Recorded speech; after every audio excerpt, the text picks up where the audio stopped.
Bienvenue sur Africa 24 dans cette nouvelle édition du Morning News. Voici les titres de l'actualité. Au Nigeria, le candidat du Parti démocratique populaire Atiku Abubakar a choisi son colistier en vue de la présidentielle de 2023. En cas de victoire, Ifeanyi Arthur Okowa sera son vice-président. L'ancien sénateur de confession chrétienne qui occupe actuellement le poste de gouverneur de l'État du Delta. Tensions diplomatiques entre la République démocratique du Congo et le Rwanda. Le gouvernement congolais qui accuse les autorités rwandaises de soutenir les rebelles du M23 envisage de suspendre tous ses accords avec Kigali. Et puis une enveloppe de 220 millions de dollars pour améliorer l'accès à l'eau potable à Madagascar. C'est le montant d'un accord conclu entre la Grande Île et la Banque mondiale. Les détails à suivre dans ce journal. Mais tout d'abord, climat politique tendu au Sénégal à l'approche des élections législatives. Des policiers ont été déployés ce vendredi aux abords du domicile de l'opposant Ousmane Sonko, le leader du PASTEF, qui avait appelé ses partisans à manifester ce vendredi, bien que cette mobilisation avait été interdite par le préfet de Dakar, qui avait invoqué des menaces de troubles à l'ordre public. De nombreux Sénégalais ont bravé cette interdiction. Ils se sont mobilisés pour protester contre la décision du Conseil constitutionnel. La juridiction avait invalidé la liste nationale des titulaires de la coalition Yewi Askanoui, une mesure qui écarte donc Ousmane Sonko et d'autres figures de l'opposition du scrutin législatif. Au Nigeria, les partis politiques se préparent à l'approche de l'élection présidentielle.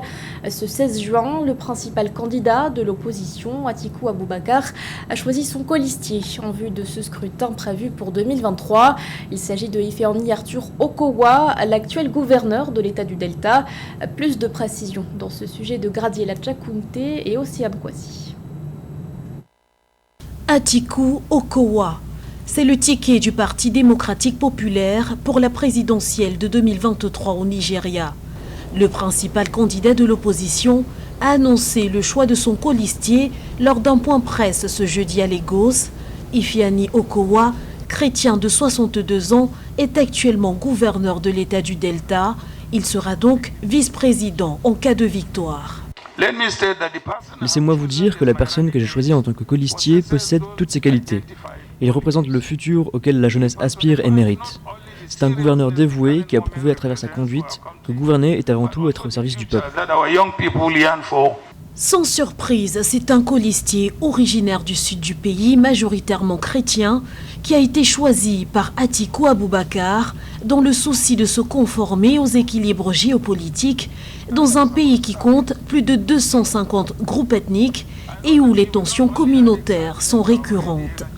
Je remercie Dieu pour ce privilège rare et j'apprécie notre porte-drapeau, son Excellence Atiku Abubakar et d'autres dirigeants de notre parti pour ce grand honneur. Je m'engage à me joindre à son Excellence Alhaji Atiku Abubakar, aux dirigeants et aux parties prenantes de notre parti et à tous les Nigérians patriotes pour sauver notre pays du précipice. Encore faudra-t-il remporter le scrutin face au All People's Congress, parti au pouvoir qui a investi l'ancien gouverneur de Lagos, Bola Tinubu, comme porte-étendard. Le Nigeria connaîtra-t-il une nouvelle alternance politique? Réponse le 25 février 2023. L'actualité, c'est aussi l'insécurité qui reste vive dans l'est de la République démocratique du Congo. Ce vendredi 17 juin, au moins un soldat congolais a été tué dans la ville de Goma. Le militaire serait décédé après un échange de tirs survenu au poste frontière de la Petite Barrière. Pour l'heure, le bilan humain est encore provisoire. Sur les réseaux sociaux, le porte-parole du gouvernement congolais, Patrick Bouyaya, affirme que les services habilités sont mis à contribution pour faire lumière sur cet incident. Un incident qui risque d'envenimer les relations diplomatiques entre la République démocratique du Congo et le Rwanda. Ces derniers jours, la tension entre les deux pays était montée d'un cran face aux affrontements entre l'armée congolaise et le M23 dans l'Est congolais. Kinshasa accuse Kigali de soutenir cette rébellion. Une insécurité qui a poussé le président kényan Uhuru Kenyatta à appeler au déploiement d'une force régionale pour stabiliser la zone.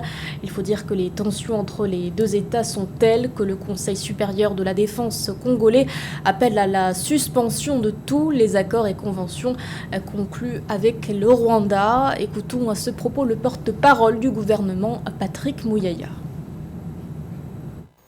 La République démocratique du Congo est déterminée à défendre chaque centimètre carré de son territoire.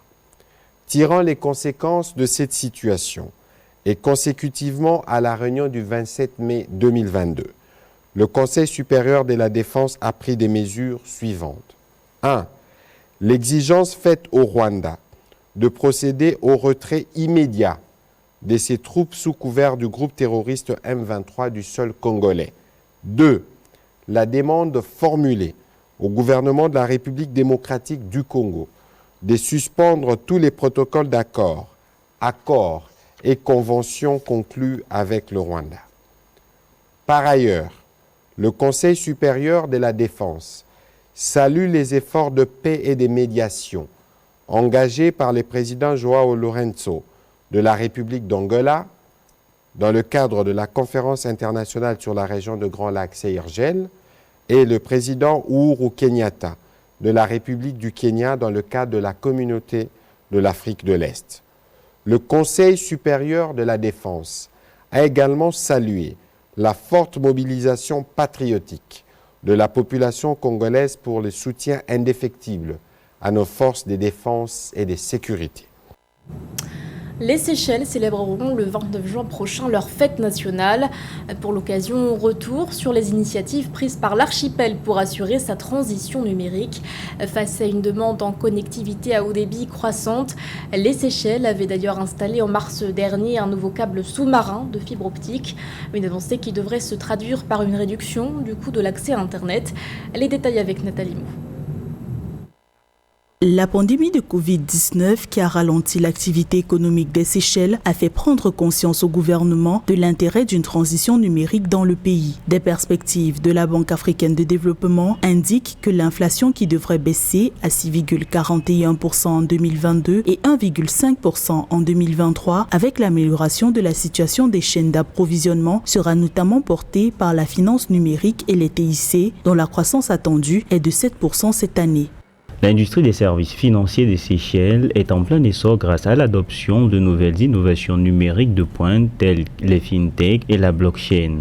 L'autorité des services financiers des Seychelles est aujourd'hui renommée avec une vision claire pour assurer la transformation et la croissance de ce secteur pour répondre aux besoins de nos investisseurs. Aux Seychelles, la transformation numérique est confrontée au défi de la connectivité et du coût d'Internet. Le gouvernement a appelé les fournisseurs locaux d'accès à réduire de 10% le prix de la connexion à Internet. De plus, l'archipel séchellois est connecté au câble par fibre optique PIS, capable de transmettre plus de 16 terabits de données par seconde.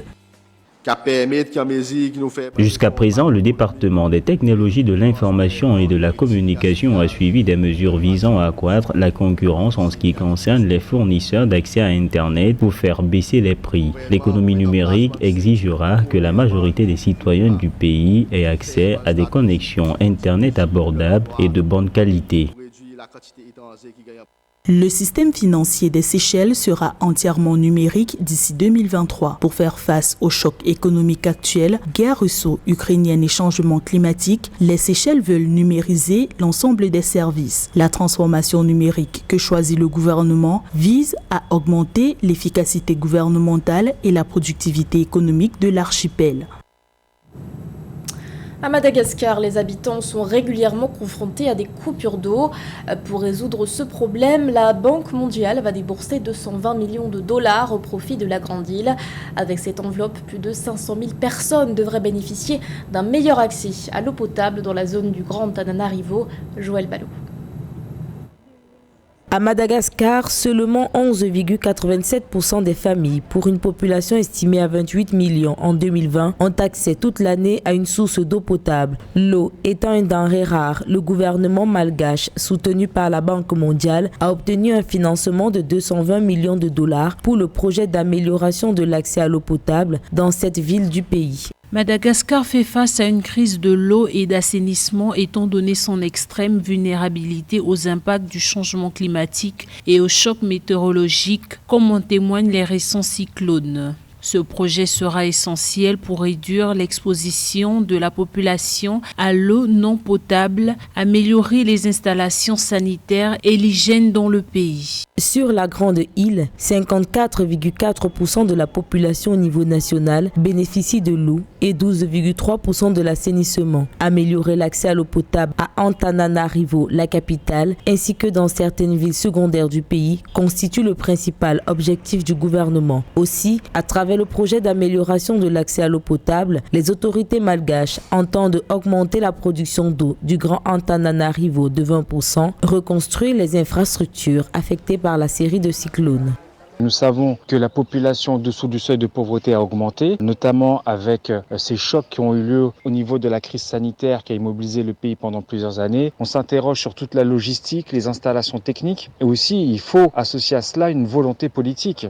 À Madagascar, les latrines insalubres ou partagées sont à l'origine de la perte de 201 milliards d'arias malgaches chaque année. Aussi, grâce au projet d'amélioration de l'accès à l'eau potable, c'est plus de 12 millions de malgaches qui vont bénéficier d'un meilleur assainissement, de la réduction de l'exposition de la population à l'eau non potable, de l'amélioration des installations sanitaires dans le pays.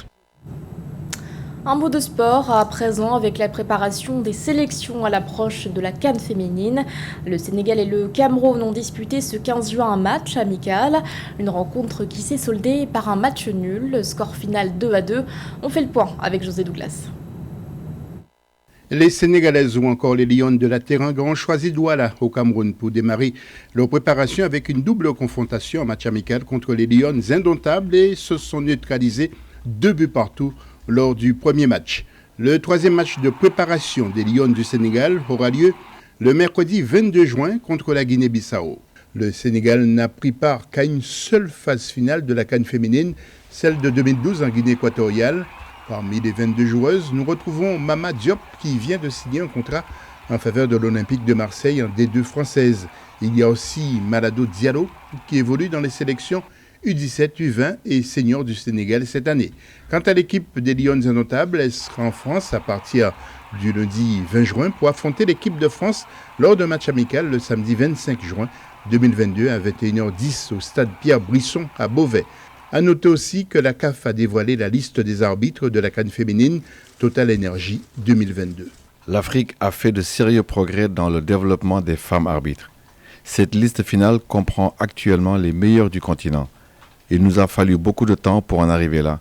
Les nombreux cours et formations que nous avons organisés nous ont aidés à prendre la décision finale. La Rwandaise Salima Mukansanga, entrée dans l'histoire de la Coupe d'Afrique des Nations en devenant la première femme à arbitrer un match de la compétition, est récemment sélectionnée comme seule femme arbitre du continent pour la Coupe du Monde de la FIFA au Qatar. Est en tête de la liste aux côtés de Boukra Karboubi du Maroc et Karine Atezambong du Cameroun. Il était essentiel pour nous de miser sur la qualité supérieure, l'arbitrage étant l'une des principales priorités de la CAF. Et pour peaufiner les derniers détails, nous organisons un stage de préparation pour tous les arbitres de la compétition à partir du 25 juin 2022 à Rabat. 40 arbitres ont été retenus pour officier lors de la CAN du 2 au 23 juillet 2022 dans les villes de Rabat et Casablanca. 16 arbitres assistantes et 8 arbitres assistantes vidéo issus de 24 pays. L'actualité sportive, toujours avec le limogeage du sélectionneur de l'Égypte, Ehab Galal. Une décision annoncée ce jeudi 16 juin par la Fédération égyptienne de football. Lors d'une conférence de presse, l'UEFA explique, je cite, que les résultats négatifs du sélectionneur égyptien ont précipité son départ.